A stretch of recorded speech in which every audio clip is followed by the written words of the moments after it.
Who invented the script? It is not known exactly who invented the first script. After oral communication of thousands of years, there came the need to have something in writing because trade started at many places on earth. For instance, written records were required to keep a note of payments made or the name of the vessel in which the cereals were kept. At first, small pictures were painted as written records.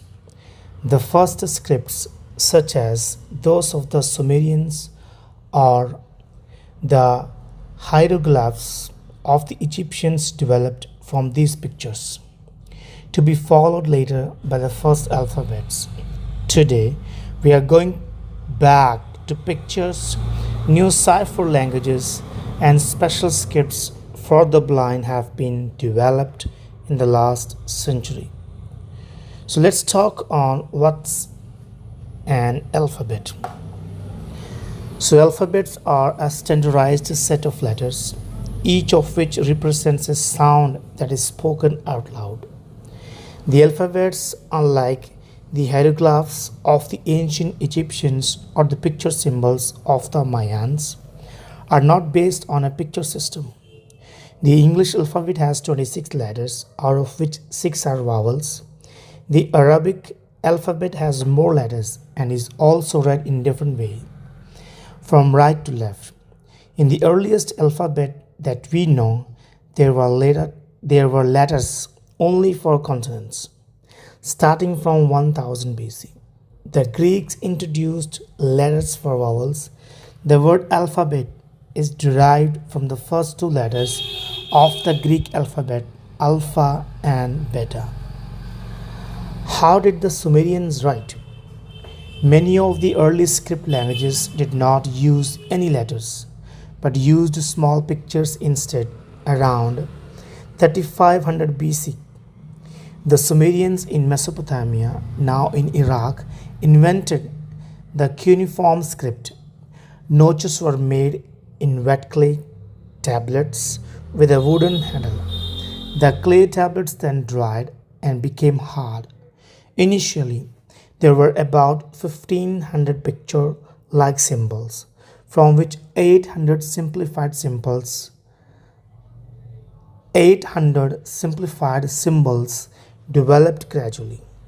Many of these small notches put together resulted in a word, just like a picture puzzle of today or the script of the Chinese. Now the next question comes in our mind: how are cipher languages written? There are many ciphered scripts. Children often write with lemon juice.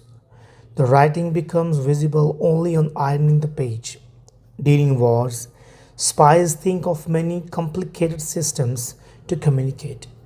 In the Second World War, the Germans bought a special typewriter called Enigma, meaning puzzle, for typing encoded radio messages.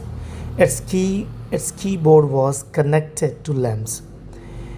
If one typed D, then an A, the encoded letter glowed. After that, the code changed. If one now pressed D, probably an F glowed.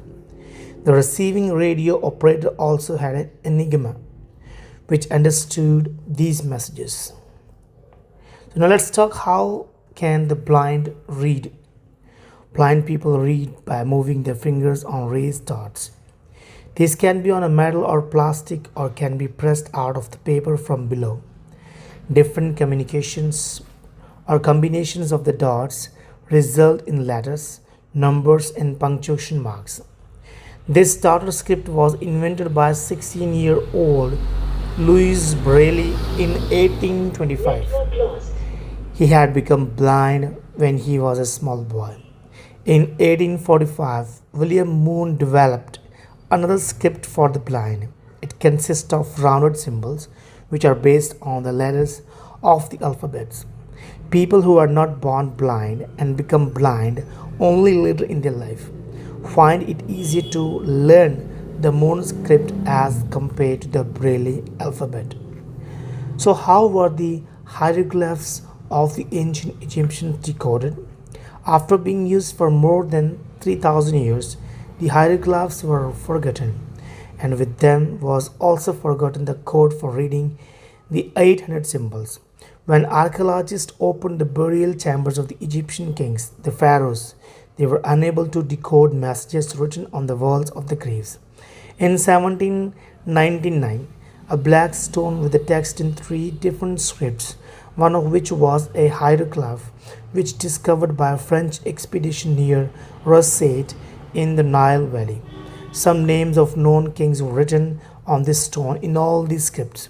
By comparing the symbols, the French archaeologist Jean-Francois Champollion was able to decode three scripts.